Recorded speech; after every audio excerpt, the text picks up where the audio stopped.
السلام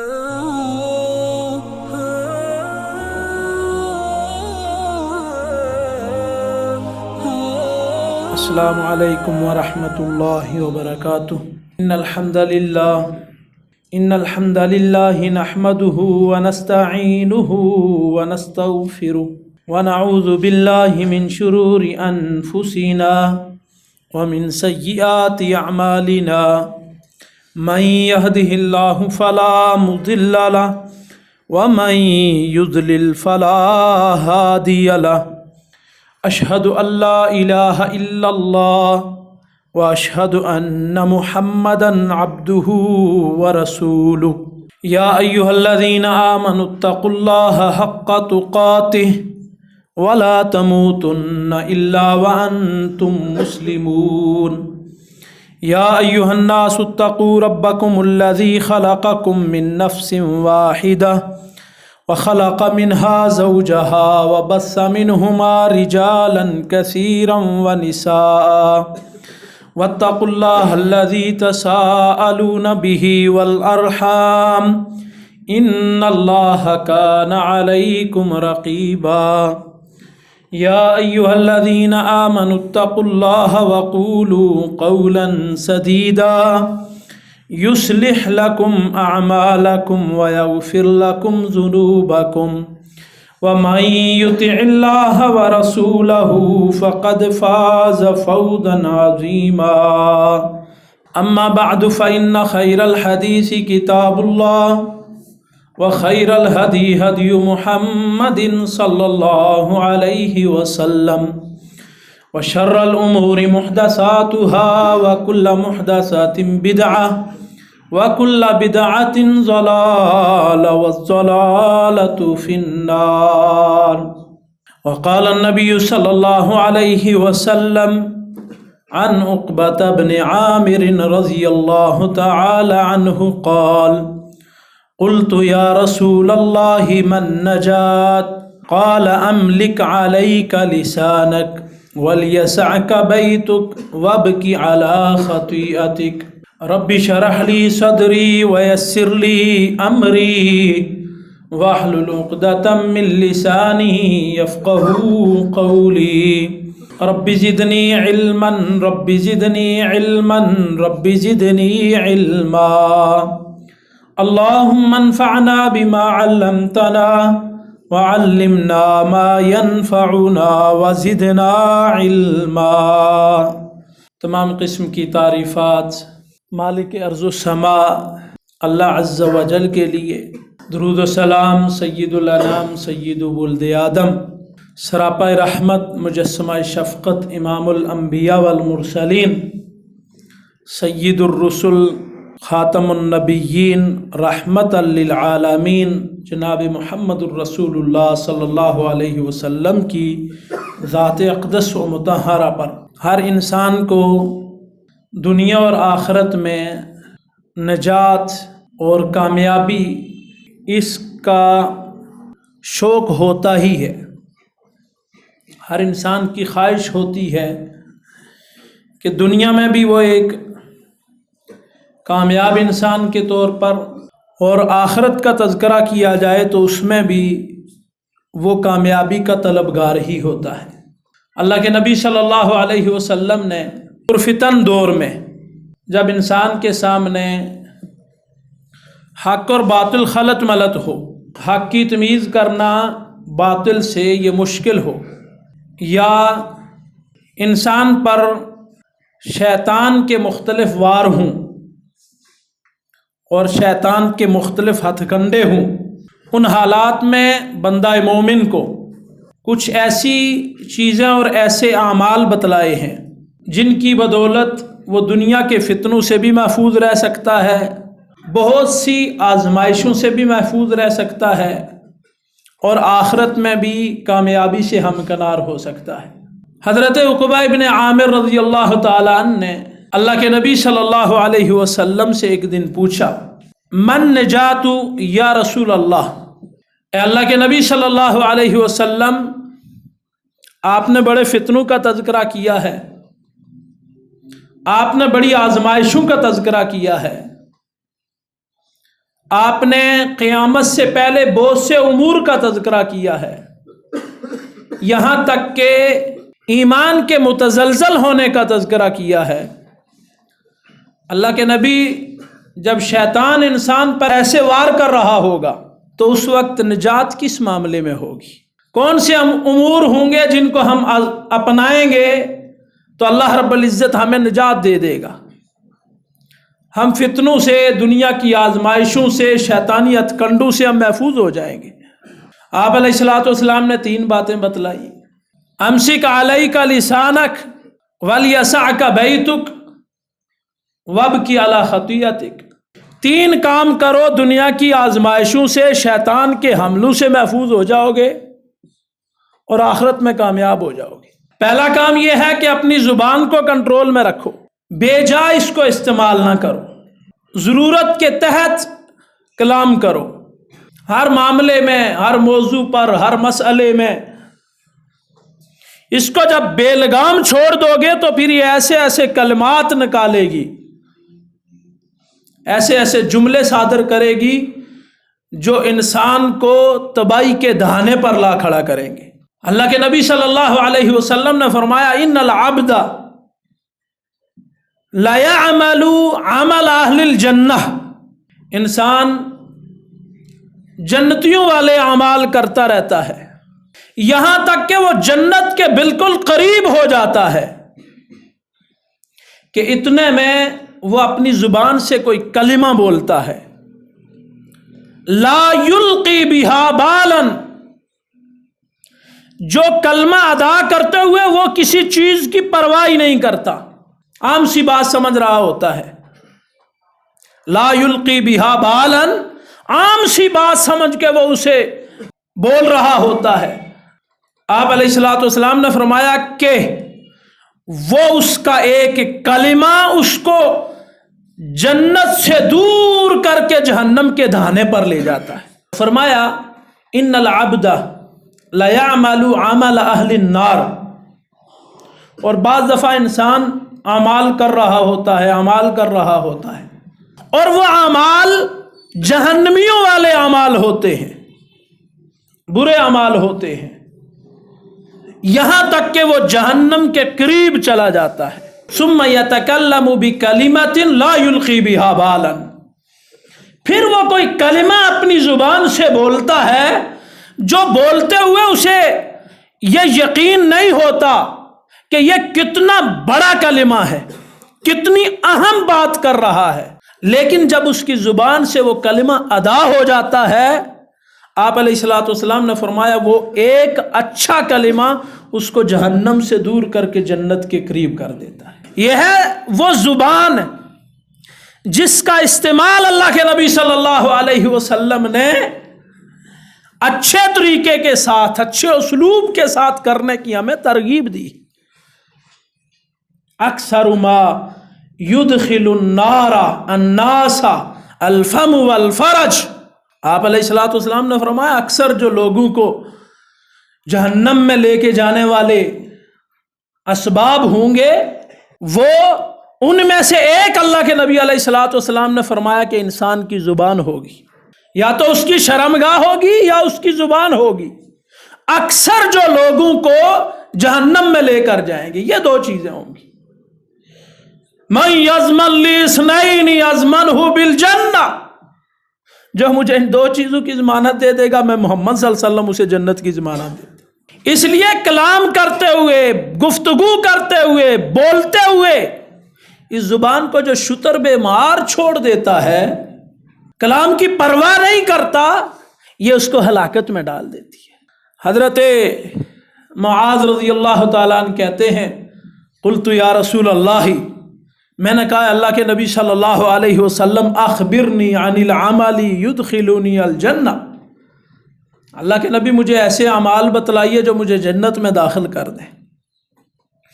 ویباعدنی عن النار، اور مجھے جہنم سے دور کر دیں۔ قال تعبد اللہ، اللہ کے نبی علیہ الصلوۃ والسلام نے فرمایا اللہ کی عبادت کیا کر، ولا تشرک بہ شیئا، اس کے ساتھ باپوں کو، بزرگوں کو شریک نہ ٹھہرایا کر۔ کرنی والا، دھرنی والا، دھرتی والا، ان کو اس کے ساتھ شریک نہ ٹھہرایا کر، آستانوں پر نہ جھکا کر، غیر اللہ سے نہ مانگا کر۔ وَلَا تُشْرِكْ بِهِ شَيْئًا وَتَقُومَ الصَّلَاةَ وَتُؤْتِيَ الزَّكَاةَ، نماز بھی پڑھ، زکوٰۃ بھی دے، وَتَصُومَ رمضان وَتَحُجَّ الْبَيْتَ، بیت اللہ الحرام، رمضان کے روزے رکھ، اور استطاعت ہو تو بیت اللہ الحرام کا حج کر۔ آپ علیہ السلام نے وہ بڑے بڑے اعمال حضرت معاذ ابن جبل رضی اللہ تعالیٰ عنہ کو بتلائے۔ ثم قال الا اخبرک بملاک ذالک کلہ، اے معاذ میں تمہیں ایک ایسی چیز نہ بتلاؤں کہ جتنے یہ سارے کے سارے اعمال ہیں ان کے برابر کی ایک چیز ہے، اگر وہ حفاظت میں رہے تو تیرے یہ اعمال حفاظت میں رہتے ہیں، اگر وہ حفاظت میں نہ رہے تو تو جتنا نماز روزے کرتا رہے حفاظت ان کی ممکن نہیں ہے۔ اس کا مطلب ہے نمازی بھی، روزے دار بھی، حاجی بھی اگر اس زبان کو کنٹرول میں نہیں رکھتا تو اس کے حج اور عمرے اور زکاتیں اور صدقات و خیرات اور روزے یہ سارا کچھ اس کی زبان اسے ضائع کروا دے گی۔ بلا یا رسول اللہ، اللہ کے نبی کیوں نہیں، مجھے بتلائیے۔ فَأَخَذَ بِلِسَانِهِ وَقَالَ كُفَّ عَلَيْكَ هَذَا يَا مُعَاذ، آپ علیہ السلام نے زبان کو پکڑا اور کہا اے معاذ اس زبان کو اپنے کنٹرول میں رکھ۔ قال اِنَّا لَمُؤَاخَذُونَ بِمَا نَتَكَلَّمُ یا رسول اللہ، اے اللہ کے نبی جو ہم کلام کرتے ہیں کیا اس کا بھی مواخذہ ہوگا؟ ثقلتک امک یا معاذ، تجھے گھم پانے والی گھم پائے اے معاذ، کیسی باتیں کرتے ہو؟ کیا آپ کو یہ نہیں پتا کہ جو زبان سے کلمات ادا کر رہے ہو اگر یہ برے ہوئے تو مواخذہ ہوگا اور اچھے ہوئے تو؟ کلمتان حبیبتان الی الرحمن ثقیلتان فی المیزان خفیفتان علی اللسان سبحان اللہ وبحمدہ سبحان اللہ العظیم، صحیح بخاری کی آخری روایت۔ دو کلمے ایسے ہیں حبیبتان الی الرحمن، رحمان کو بڑے حبیب ہیں، بڑے پسند ہیں۔ ثقیلتان فی المیزان، میزان حسنات میں بہت وزنی ہوں گے۔ خفیفتان علی اللسان، زبان سے ادا کرتے ہوئے بڑے ہلکے ہیں۔ سبحان اللہ وبحمدہ سبحان اللہ العظیم۔ انسان جب زبان سے اللہ رب العزت کی حمد بیان کر رہا ہو، اللہ رب العزت کی تسبیح بیان کر رہا ہو، سبحان اللہ وبحمدہ سبحان اللہ العظیم، یہ دو کلمے زبان سے ادا کرتے ہوئے بڑے ہلکے ہیں، میزان حسنات پر بڑے بوجھل ہیں، اور اللہ رب العزت کے ہاں ان کا بڑا مقام ہے۔ اِنَّا لَمُؤَاخَذُونَ بِمَا نَتَكَلَّمُ بِهِ، اللہ کے نبی جو کلام کرتے ہیں ان کا مواخذہ ہوگا۔ ثقلتک امک یا معاذ، معاذ تیری ماں تجھے گم پائے، کیا تجھے یہ نہیں پتا؟ پھر آپ صلی اللہ علیہ وسلم نے فرمایا وَهَلْ يَكُبُّ النَّاسَ عَلَى وُجُوهِهِمْ أَوْ عَلَى مَنَاخِرِهِمْ إِلَّا حَصَائِدُ أَلْسِنَتِهِمْ، لوگوں کو ان کی ٹھوڑیوں کے بل یا ان کے چہروں کے بل گھسیٹ کر جہنم میں لے جانے والی چیزوں میں سے سب سے زیادہ جو چیز ہوگی وہ حصائد السنتہم، ان کی زبانوں کی بوئی ہوئی کھیتیاں ہوں گی۔ زبان سے انہوں نے کیا بویا ہے؟ کون سی فصل کو زبان سے بو کر کاٹا ہے؟ دنیا میں جو فصل بوئیں گے آخرت میں اسے کاٹیں گے۔ اگر زبان سے سبحان اللہ وبحمدہ سبحان اللہ العظیم بویا ہوا ہے تو کل اس کا رزلٹ، اس کی کھیتی، اس کی فصل بڑی خوبصورت ہوگی۔ اور اگر زبان سے یاوا گوئی، برا کلام وہ بویا ہے تو کل اس کی فصل بڑی بری ہوگی، اس کا انجام یہ ہوگا کہ هل يكب الناس على مناخرهم او على وجوههم الا حصائد السنتهم، لوگوں کو ان کی زبانیں سبب بنیں گی کہ لوگوں کو ان کے منہ کے بل یا ٹھوڑیوں کے بل گھسیٹ کر جہنم میں ڈالا جائے۔ آپ علیہ السلام نے فرمایا نجات ان تین چیزوں میں ہے، ایک یہ کہ اپنی زبان کو اپنے کنٹرول میں رکھو، دوسرا فرمایا وَلْيَسَعْكَ بَيْتُكَ، اپنے گھر کو لازم پکڑو، فتنوں کے دور میں، آزمائشوں کے دور میں گھروں سے باہر نکلنا اور بازاروں کا اپنا مسکن بلا ضرورت کے بنا لینا، یہ انسان کے ایمان کو ضائع کرنے والی چیز ہے۔ اللہ رب العزت نے انسان کو اس دنیا میں بھیجا ہے اور دنیا کی رنگینیاں بھی بڑی ہیں، بڑا خوشنما بنا کر دنیا کو اللہ رب العزت نے اس دنیا میں انسان کو بھیجا ہے، اور یہ انسان کی آزمائش ہے، اور اسی لیے انسان اشرف المخلوقات بھی ہے۔ جو ان چیز کی رنگینیوں میں کھو جائے گا وہ پھر کھو جائے گا۔ اللہ نے ایک طرف دنیا کی رنگینیاں رکھی ہوئی ہیں اور دوسری طرف اللہ رب العزت نے اپنے گھر رکھے ہوئے ہیں جہاں سے ایمان کو جلا ملتی ہے، ایمان کو ہدایت اور نور کی روشنی کی ہوا ملتی ہے۔ آپ علیہ الصلوۃ والسلام نے فرمایا، صحابی رسول نے پوچھا کہ اللہ کے نبی صلی اللہ علیہ وسلم احب البلاد اللہ کون سے ہیں اور ابغض البلاد اللہ کون سے ہیں؟ زمین میں اچھی جگہ اللہ رب العزت جن کو پسند کرتا ہے وہ کون سی ہیں، اور وہ بری جگہ جنہیں اللہ رب العزت ناپسند کرتا ہے وہ کون سی ہیں؟ آپ علیہ الصلوۃ والسلام نے فرمایا احب البلاد اللہ مساجدها، اللہ رب العزت کے ہاں زمین کی سب سے محبوب ترین جگہ وہ اللہ رب العزت کے گھر مسجدیں ہیں۔ وابغض البلاد اللہ اسواقها، اور سب سے برے زمین پر برے ٹکڑے زمین کے وہ بازار ہیں جن میں انسان کو صرف اسی ضرورت کے تحت جانا چاہیے کہ یا کچھ بیچنا ہے یا کچھ خریدنا ہے۔ ان دو مقصدوں کے علاوہ جو بھی ان جگہوں پر جائے گا وہ بہت کچھ کھو بیٹھے گا، یا تو کچھ بیچنے کے لیے یا کچھ خریدنے کے لیے، ورنہ وَلْيَسَعْكَ بَيْتُكَ، ایسے ہی بازاروں میں نکل جانا ٹولیاں بنا کر اور پھرتے رہنا اور گھومتے رہنا نہیں، یہاں سے ایمان کمزور ہوگا۔ اور ایمان کی مضبوطی کہاں ہے؟ سبعۃ یظلھم اللہ فی ظلہ یوم لا ظل الا ظلہ، 7 ایسے خوش نصیب ہوں گے جن کو اللہ رب العزت اس دن سایہ نصیب کرے گا جس دن کوئی سایہ نہیں ہوگا۔ لوگ اپنے پسینے میں شرابور ہوں گے، سورج سوا نیزے پر ہوگا، لیکن یہ 7 خوش نصیب پھر بھی ہوں گے جن کو اللہ رب العزت اس دن بھی سایہ نصیب کر دے۔ ان میں ایک کیا فرمایا؟ رجل قلبہ معلق بالمساجد، ایک وہ آدمی جس کا دل مسجدوں کے ساتھ ہٹکا رہتا ہے، جس کا دل مسجد کے ساتھ لگا رہتا ہے۔ انما یعمر مساجد اللہ من آمن باللہ والیوم الآخر، اللہ کے گھروں کی تعمیر ان کی آباد کاری وہی لوگ کرتے ہیں جو اللہ پر ایمان رکھتے ہیں، آخرت کے دن پر ایمان رکھتے ہیں، نیک اعمال کرتے ہیں، اللہ رب العزت کے علاوہ کسی سے نہیں ڈرتے۔ فَعَسَىٰ أُولَٰئِكَ أَن يَكُونُوا مِنَ الْمُهْتَدِينَ، یہی وہ لوگ ہیں، قریب ہے کہ یہی ہدایت یافتہ نکلے اور کوئی ہدایت والا ہو ہی نہ۔ اللہ کے نبی صلی اللہ علیہ وسلم نے تو یہاں تک فرما دیا اپنے گھروں کے کچھ حصے کو مسجد بنا لیا کرو، اور فرمایا اس کی صفائی کا بھی خوب خیال رکھا کرو۔ یہ ایمان والے کا دل مسجد کے ساتھ جڑا رہتا ہے، جس کا دل مسجد کے ساتھ جڑ جائے گا وہ یا مسجد آئے گا اور یا پھر اپنے گھر میں رہے گا، باہر نکلے گا تو کسی ضرورت کے تحت ہی نکلے گا، اس کا ایمان بھی محفوظ رہے گا، وہ فتنوں سے بھی بچا رہے گا۔ اس پرفتن دور میں جس انسان نے مسجد کے ساتھ اپنا دل لگا لیا وہ انسان کامیاب ہے۔ اللہ کے نبی صلی اللہ علیہ وسلم نے ایک عورت کے بارے میں پوچھا کہ کافی دنوں سے نظر نہیں آ رہی، فرمایا اللہ کے نبی وہ تو فوت ہو گئی تھی۔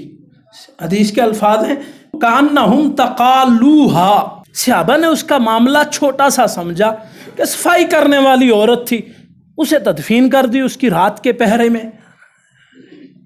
اللہ کے نبی علیہ الصلوۃ والسلام نے اس کی عظمت کو، اس عورت کی عظمت کو اپنے صحابہ کو بتلانے کے لیے کہا دلونی علی قبرہا۔ آپ مسجد کی خادمہ کو کچھ سمجھتے ہی نہیں ہو؟ یہاں پہ تو ہم مسجد میں آتے ہیں گند بنانے کے لیے۔ مسجدوں کا خیال کرنا بحیثیت امام، بحیثیت مقتدی۔ یہ دیکھیے سردی کا موسم آتا ہے، ساتھی داخل ہوتے ہیں، دروازے سے جرابیں اتاریں گے، ایسے حال میں پھینکیں گے، اسی جراب سے بو آ رہی ہے۔ یہ تنظیف مسجد نہیں ہے۔ جگہ بنی بھی ہوگی چادر رکھنے کی اور سویٹر رکھنے کی، پھر بھی حال میں ادھر بھی پڑی ہوگی ادھر بھی پڑی ہوگی، پتہ ہی نہیں چل رہا ہوتا کہ یہ تیرے گھر کا کمرہ ہے، یہ اللہ کا گھر ہے۔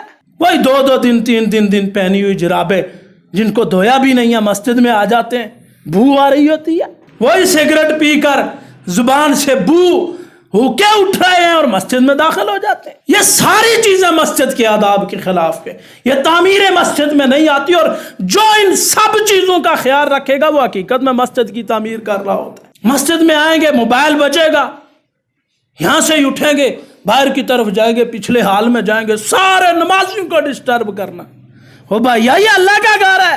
اس کے بارے میں فرمایا اس میں اللہ رب العزت کا ذکر بلند کیا جائے، باقی یہ کاموں کے لیے نہیں ہے جو تو نے بنا لیے ہوئے، نہ یہ بیٹھ کے مجلس کرنے کے لیے، نہ خرید و فروخت کرنے کے لیے، نہ گپے لگانے کے لیے، نہ کہہ کے مارنے کے لیے۔ یہ اللہ کا گھر ہے۔ مسجد لفظ پہ تو غور کرو یار، سجدے کی جگہ۔ جب انسان اللہ رب العزت کے سب سے قریب ہوتا ہے تو اس وقت کہا جاتا ہے سجدے میں، رب سے سجدے میں پڑھ کے مانگتا ہے۔ اور جس جگہ پر تو اللہ کے سب سے قریب ہوتا ہے، مسجد، وہاں پہ دنیاوی باتیں، وہاں پہ دنیاوی کام، نہ اس کی صفائی کا خیال ہے، نہ اس کی دیکھ بھال ہے۔ خاص کر اس سردی کے موسم میں سب بہت سے ساتھیوں کو دیکھتے ہیں کہ مسجد کی صفائی کا یا مسجد میں کون سی چیز کہاں رکھنی ہے اس کا خیال نہیں کرتے۔ اس لیے وَلْيَسَعْكَ بَيْتُكَ، تیرے لیے تیرا گھر کافی ہونا چاہیے۔ ایمان والا ہے تو گھر سے نکل کر زیادہ مسجد کی طرف جایا کر۔ اور تیسرا آپ علیہ الصلوۃ نے فرمایا وَابْكِ عَلَىٰ خَطِيئَتِكَ، اپنے گناہوں پر رویا کر۔ یہی سبعۃ یظلھم اللہ فی ظلہ یوم لا ظل الا ظلہ، 7 ایسے خوش نصیب ہیں جس دن کوئی سایہ نہیں ہوگا، جن 7 خوش نصیبوں کو سایہ ملے گا، اس میں ایک یہ بھی اللہ کے نبی علیہ الصلوۃ نے فرمایا رجل، ایک ایسا آدمی جو اکیلے میں تنہائی میں بیٹھا، اللہ رب العزت کو یاد کیا، اپنے گناہ سامنے آئے، ففاضت عیناہ، اس کی آنکھیں بہہ پڑی۔ اللہ اکبر، اس کی آنکھیں بہہ پڑی۔ اللہ کے نبی صلی اللہ علیہ وسلم نے فرمایا، حضرت معاویہ بن حیدہ رضی اللہ تعالیٰ عنہ حدیث کے راوی ہیں، آپ علیہ الصلوۃ نے فرمایا ثلاثۃ لا تری اعینہم النار، 3 ایسے خوش نصیب ہیں جن کی آنکھیں جہنم کی آگ کو دیکھیں گی بھی نہیں۔ ویسے تو ہے نا، کوئی بھی ایسا شخص نہیں ہے مگر جہنم پر اسے وارد کیا جائے گا، کوئی بھی ایسا نہیں ہے مگر جہنم پر اسے وارد کیا جائے گا، تاکہ جنتی جنت میں جائے تو اسے اس چیز کا احساس ہو کہ میں کس جہنم سے بچ کے آیا ہوں۔ لیکن 3 ایسے خوش نصیب ہیں کہ جن کو یہ والا خوف بھی وہاں پہ نہیں دلایا جائے گا کہ وہ جہنم کو دیکھ کر دوبارہ جنت کی طرف جائیں، بلکہ ڈائریکٹ اللہ جنت کی طرف بھیج دے گا۔ ثلاثۃ لا تری اعینہم النار، 3 ایسے خوش نصیب ہیں جن کی آنکھیں جہنم کی آگ کو دیکھیں گی بھی نہیں۔ آپ علیہ الصلوۃ والسلام نے فرمایا عین حرست فی سبیل اللہ، ایک وہ آنکھ جس نے اللہ رب العزت کے راستے میں چوکیداری کی ہے، ایک وہ آنکھ جس نے اللہ رب العزت کے راستے میں چوکیداری کی ہے، وعین کفت عن محارم اللہ، اور ایک وہ آنکھ جو حرام کردہ چیزوں کو دیکھنے سے رک جاتی ہے، اور تیسرا فرمایا عین بکت من خشیت اللہ، تیسری وہ آنکھ جو اللہ رب العزت کے خوف سے اکیلے میں بندہ بیٹھے تو رونا شروع ہو جائے۔ فرمایا ان 3 قسم کے لوگوں کو اللہ رب العزت جہنم کی آگ دکھائے گا بھی نہیں۔ اللہ سمجھ کی توفیق دے، عمل پیرا ہونے کی توفیق دے۔ وآخر دعوانا الحمدللہ۔